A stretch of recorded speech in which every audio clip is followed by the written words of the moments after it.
भट्टी साहब, शान मसूद ने आज प्रेस कॉन्फ्रेंस की, बहुत सवाल पूछे गए उनसे बाबर आजम के बारे में, कामरान गुलाम क्या उनके प्लान का हिस्सा है या नहीं। सो आप थोड़ा समराइज करेंगे क्या शान ने फिर क्या बात की?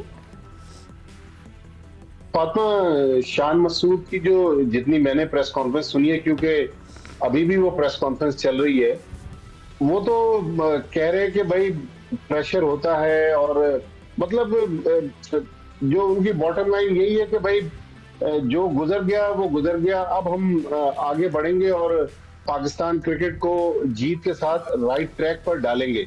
देखिए, यही सब की ख्वाहिश है कि पाकिस्तान टीम राइट ट्रैक पे जाए। फिर सरफराज अहमद के बारे में बात हुई, उन्होंने कहा कि नहीं, हम भी यंगस्टर तलाश कर रहे हैं, लेकिन क्योंकि कंकशन के इश्यूज हैं, फिटनेस के भी प्रॉब्लम है, लड़के फर्स्ट क्लास क्रिकेट नहीं खेलते, तो हमारे पास सरफराज अहमद ही मोहम्मद रिजवान के बाद ऑप्शन है। बाबर की फॉर्म के बारे में भी उन्होंने कंसर्न का इजहार किया, लेकिन ओवरऑल उन्होंने यही नवीद सुनाई कि पाकिस्तान टीम जो है, इस जो बांग्लादेश की नाकामी थी इसको भूलकर आगे बढ़ेगी और पाकिस्तान क्रिकेट टीम जो है वो दोबारा फतूहात का सफर जो है वो शुरू करेगी। तो ओवरऑल एक अच्छी प्रेस कॉन्फ्रेंस थी। एक कप्तान को जिस तरह अपनी टीम को सपोर्ट करना चाहिए था, तो उसी तरह शान मसूद ने प्रेस कॉन्फ्रेंस की है। उम्मीद है कि जिस तरह की वो बातें कर रहे हैं, ग्राउंड में पाकिस्तान टीम भी उसी तरह डिलीवर करे।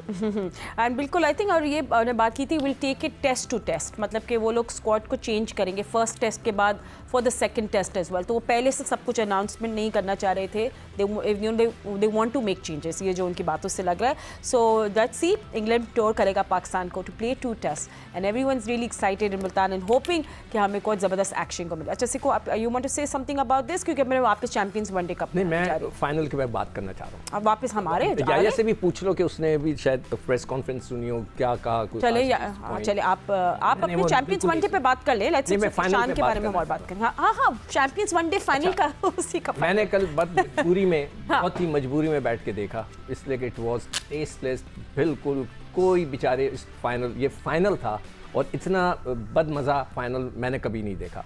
और उसकी वजह यही थी कि लड़का, मुझे ऐसी फीलिंग आई, मैं मजबूरन बैठ के देख रहा था, मुझे देखना था कि ऐसी फीलिंग आ रही थी कि लड़के इंटरेस्ट नहीं ले रहे। एक तो मुझे कोई वहाँ पे जो बड़े बड़े लोग जहन बैठे हैं, ये मुझे बता दे कि यार ड्यूरिंग द टूर्नामेंट आपको टीम अनाउंस करने का कोई फ़ायदा था?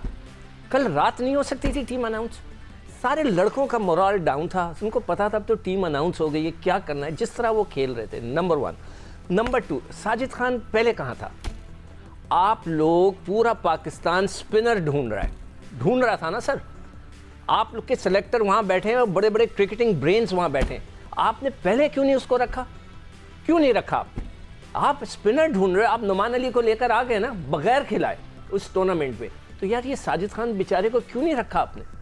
मैं पूछ सकता हूँ इन सेलेक्टर से, मतलब मैं और क्या क्या बोलूँ मैं। और जैसे मैंने कहा कि आप लोगों ने खुद ही इस पूरे टूर्नामेंट के फाइनल का आखिरी दिनों का मज़ा किरकिरा कर दिया। खुदा के वास्ते जब इस तरह की कोई टीम अनाउंस करनी होती है ना, आखिरी दिन करें ताकि उस फाइनल का मज़ा रहे, लड़के दिल से खेलें। अब लड़कों को पता था कोई करने का फ़ायदा नहीं। अब दूसरी चीज़ों पे आ जाता हूँ कि जनाब फ़खर जमान ने जो शॉट मार के आउट हुए, मैं उस दिन भी जिक्र कर रहा था कि टेप बॉल की शॉटें मारते हैं। एक ऑफ स्पिनर आपको बॉल कर रहा है जो कि पड़ के अवे हो रहा है लेफ्ट हैंडर से, आप उठा के उसको मिड विकेट मार रहे हैं, ऐसे उठा के मार रहे हैं। 46 रन आप करें, आप खेल सकते हैं। इफ्तिखार साहब, हम आपको इतना सपोर्ट करते हैं कि सर आपको ऊपर भेजना चाहिए, आप खुद कहते हैं मुझे ऊपर बैटिंग कराओ, हम ऊपर खेलेगा। आपको कल बारी आई, 30 ओवर पड़े हुए थे, आप आउट होके चले गए। यानी कि आप खुद ही नहीं रन्स कर रहे, तो हम आपको क्या सपोर्ट करें? फिर आपने चतरोल कर दी, वो हम आखिरी में दिखाएंगे जो आपने हम मीडिया वालों को कहा कि हम क्या करते हैं। तो सर आप भी तो कुछ नहीं करते। Don't take it to the heart से। नहीं, मतलब हम तो खैर इसको, मैं तो बहुत बैठ के इसको सपोर्ट करता रहा हूँ कि यार उसको अच्छे नंबर पे बैटिंग करो। कप्तानी इफ्तिखार साहब आपको करना नहीं आती। अच्छा, तो मैं आपको बता देता हूँ क्यों, मैं बोलूँ बता देता हूँ, उसके बाद फिर दूसरी चीज़ों पे बात कर लेते हैं। चले सर। जनाब, आप लोग को पास टारगेट था 122 रन का, या 93 रन हो गए, आपने बॉलिंग चेंज की, 93 रन, तो ख़त्म हो गया ना मैच। बीच में आपने आकर 7वां ओवर आपने, मैं हर चीज़ लिख रहा था, 7th ओवर आपने किया खुद आकर। आप इमरान को लेकर आए जब 15 ओवर हो चुके थे, और उसके बाद जो है उसने 2 आउट कर दिया आती, और 95 रन हो चुके थे, मैच ख़त्म हो चुका था। भाईजान, कप्तानी आपको नहीं करने आती, आपको स्ट्राइक करना चाहिए था। आप धानी से और उसका दूसरा एक बॉलर था, उससे कराए जा रहे हैं आकिफ जावेद।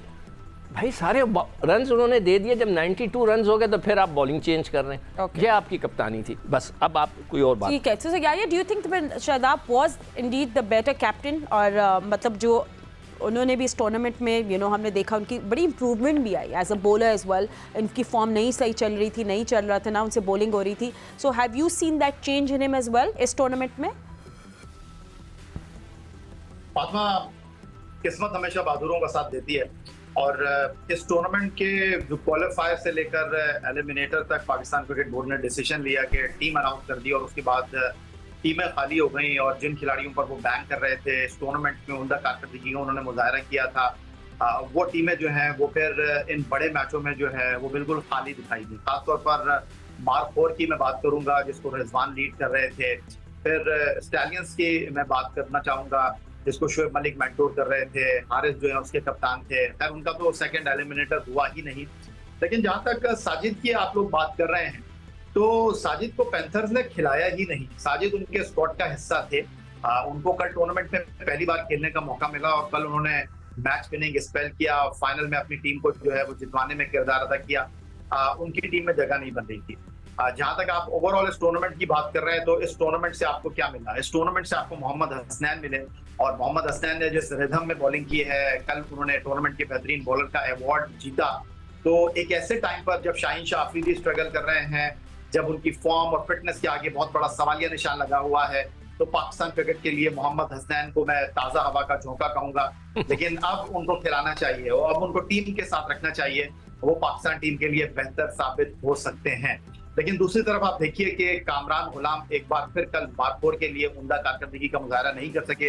ये वही कामरान गुलाम थे जिन्होंने मार्क 4 को टूर्नामेंट की आखिरी 4 टीमों में बहुत पहले शामिल करा दिया था 2 सेंचुरियों के साथ। लेकिन आपने उनकी कारकर्दगी को रिस्पेक्ट नहीं दी, आपने उनको टीम में शामिल नहीं किया और उसके बाद वो आपको बुझे दिखाई दिए। ऑन द अदर साइड कल से स्टोरी चल रही है कि जी मोहम्मद यूसुफ साहब जो हैं उन्होंने जनाब इस कामरान गुलाम के सिलेक्शन को लेकर जो है वो सिलेक्शन कमेटी को टाटा बाय बाय कह दिया। अंदर की कहानी मैं आपको बता देता हूं, अगर मोहम्मद यूसुफ नहीं छोड़ते तो उनको खुद फारिग कर दिया जाता। मोहम्मद यूसुफ की अगर पाकिस्तान क्रिकेट बोर्ड के साथ बातों में कुछ तजाद है, उनकी बात नहीं मानी जा रही थी, तो ऐसे कैसे हो सकता है कि एक क्रिकेट बोर्ड में 2 नौकरी करने वाले मोहम्मद यूसुफ साहब जो है वो बैटिंग कोच की जगह तो मौजूद है लेकिन वो सिलेक्शन कमेटी को छोड़ रहे हैं। अगर उनमें इतनी करिश थी तो मोहम्मद यूसुफ साहब जब हम वर्ल्ड कप में अमेरिका से आ रहे थे तो तब छोड़ देते सिलेक्शन कमेटी को।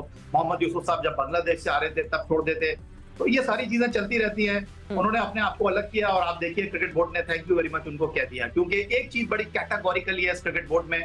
चेयरमैन पीसीबी सैयद मोहसिन रजा नकवी ने जो है वो पूरी टीम का टास्क जो है वो व्हाइट बॉल टीम में गैरी कस्टर को दिया है, रेड बॉल टीम में जेसन गिलेस्पी को दिया है। उनको कहा है टीम का कप्तान हो, टीम की सिलेक्शन हो, जिसको आपने खिलाना है आपको फ्री हैंड दिया जाता है, आपने इस टीम को चलाना है। ना सिलेक्शन कमेटी का कोई किरदार है, ना मेंटोर्स का पाकिस्तान क्रिकेट में कोई किरदार है।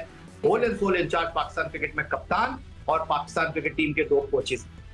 ठीक है, आपने नेक्स्ट मैं एक चीज याया को बता दूं, याया को एक चीज बता दूं। याया साहब, आपने कल मेरा प्रोग्राम नहीं सुना। हसनैन को आप कह रहे हैं ना अब टीम के साथ रखें, यही रोना हम रो रहे हैं कि 6 साल में उन्होंने सिर्फ 7 4 डे मैचेस खेले। उनको किस बेस पे रखें?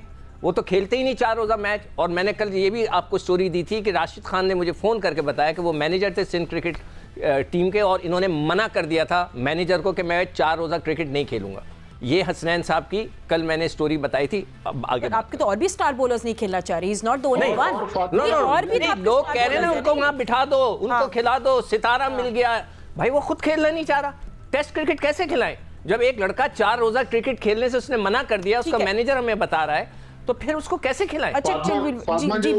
मोहम्मद यूसुफ की बात हो रही है ना, तो अगर पाकिस्तान क्रिकेट बोर्ड मोहम्मद यूसुफ को हटाता तो पाकिस्तान क्रिकेट बोर्ड को मीडिया रिलीज जारी करना चाहिए था ना। मोहम्मद यूसुफ ने तो खुद जाके सोशल मीडिया पे अनाउंस किया कि मैं स्टेप डाउन कर रहा हूं। इसका मतलब है कि क्रिकेट बोर्ड को तो बाद में पता चला, जब सोशल मीडिया पे ये खबर आई तो क्रिकेट बोर्ड हटाना चाह रहा होगा, लेकिन मोहम्मद यूसुफ ने पहल कर दी और क्रिकेट बोर्ड एक बार फिर पीछे रह गया। और सीरीज से 10-11 दिन पहले इस तरह की कंट्रोवर्सी आना मेरा ख्याल ये पाकिस्तान क्रिकेट के लिए अच्छा नहीं है। चलिए ठीक है, अब हम लोगों ने ऑफ द फील्ड बहुत सारी बातें कर ली, you know for the makeup जो पूरी हमारी क्रिकेट का सिस्टम है, but you know the whole जो पॉइंट था इस टूर्नामेंट कराने का was to find new talent and कौन आप लोगों के लिए स्टैंड आउट किया, कौन स्टैंड आउट इन नंबर्स किया। तो first let's just talk about आप लोगों के लिए, सब एक्सपर्ट्स के लिए, who was a stand out batter in this tournament. तो let's have a look at first, हम लोग पूरी आपको लिस्ट दिखा लेते हैं ना कि सबसे ज़्यादा रन्स किसके हैं, टेबल दिखा, मतलब पॉइंट्स टेबल में दिखा देते हैं कि रनर्स में गए। तो उस्मान खान, अच्छा चलिए उस्मान खान आपको पता है he made 272 runs in this tournament, so he's leading that chart. और फिर of course most talked about थे कामरान गुलाम, एंड सिक्को आपको जैसे कैसे साइम अयूब भी थे, फिर यू नो तैयब ताहिर भी, आगा सलमान, सबने कुछ देखो, सबसे अच्छा और कंसिस्टेंट जो बैटिंग की है वो आगा सलमान ने की। कोई 100 नहीं किया उसने, मगर 50-50 शायद 350 हैं उसके, उसने कंट्रीब्यूट किया है। ये एक अच्छी फॉर्म की निशानी होती है, अच्छे प्लेयर की निशानी। ये नहीं होता कि जैसे बाबर साहब ने 100 किया उसके बाद लेट्स हैव अ लुक, क्योंकि आप सब बात भी कर रहे हैं। सो इन 5 मैचेस ही मेड 222 और 50 देखें उसके 3 है। हाँ ठीक है, उसके कंट्रीब्यूशन बड़ा अच्छा था। ये मुझे ऐसे लोग अच्छे लगते हैं जो नीचे लोअर बैटिंग ऑर्डर पे batting You need such batters, हाँ, कि to जो bring that 50-50 quality. 60 की कंट्रीब्यूशन इसकी है। इसको मौका नहीं मिला 100 करने का, मगर वो लड़के जैसे बाबर 100 किया फिर गायब, तायब 100 किया गायब, और कामरान मेरे ख्याल से लगता है कि वो फाइनल के दिन में, जैसे मैंने कहा कि आपको टीम अनाउंस नहीं करनी चाहिए थी sir, It's hard advice work है। भाईजान मुझसे एडवाइस ले रहे, मैं फ्री में दूंगा, एक पाई आपसे चार्ज नहीं करूंगा, ना करें। ये लड़कों का दिल तोड़ देता है, आपको नहीं अंदाजा। एक लड़का ख्वाब देख रहा होगा कि शायद मेरी बारी आ जाए, मैंने 200 कर दिए, और ठक करके आपने 3 मैच पहले टीम अनाउंस कर दी, उसका नाम और निशान नहीं है, तो उसका बेचारे का तो दिल टूट जाना है ना।